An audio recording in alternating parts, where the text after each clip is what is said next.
طب وانت كنت هتعملي ايه لو عرفتي ان هو ماما انا اللي كتبته على الحيطه؟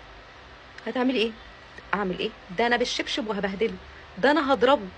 طبيعي.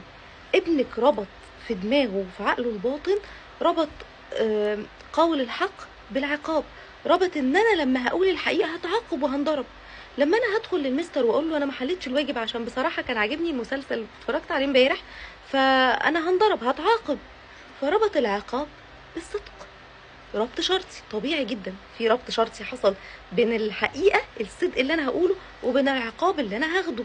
فمحدش بيحب يتعاقب، محدش بيحب يتشتم، محدش بيحب ينضرب.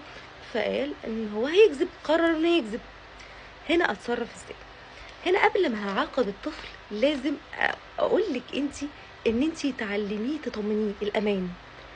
حبيبي، مين اللي عمل اللي كتب على الحيطه؟ قول وهنحاول نصلح الخطأ ده سوا. صراحة يا ماما أنا كنت عايزة أرسم رسم فرسمت على الحيطة. بالراحة جدا.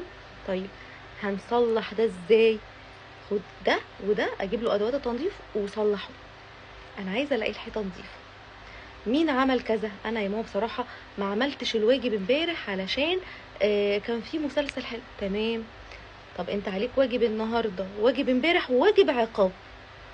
كده هو علمتيه يعالج الخطأ اللي عمله ويتحمل مسؤوليته بمهارة وبرجولة كده، سواء بنت او ولد. انا هتحمل مسؤولية الخطأ اللي انا اخطأته من غير عقاب. ومفيش مانع ابدا لو انت شاركتيه وساعدتيه في ان انت، يعني مثلا هو اللي كتب على الحيطة، انا هعمل معاه، انا ايدي اقوى، انا كل الموضوع ان انا علمته ازاي يصلح الخطأ، بس انا هساعده. الواجب اللي انا اديته له كان فيه واجب عقاب فكتير عليه، ما فيهاش اي حاجه لو انا ساعدته شويه فيه.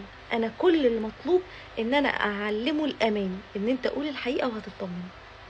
الحاجه التانية، لازم اعلم ابني واكلمه ان قول الصدق فعل منجي.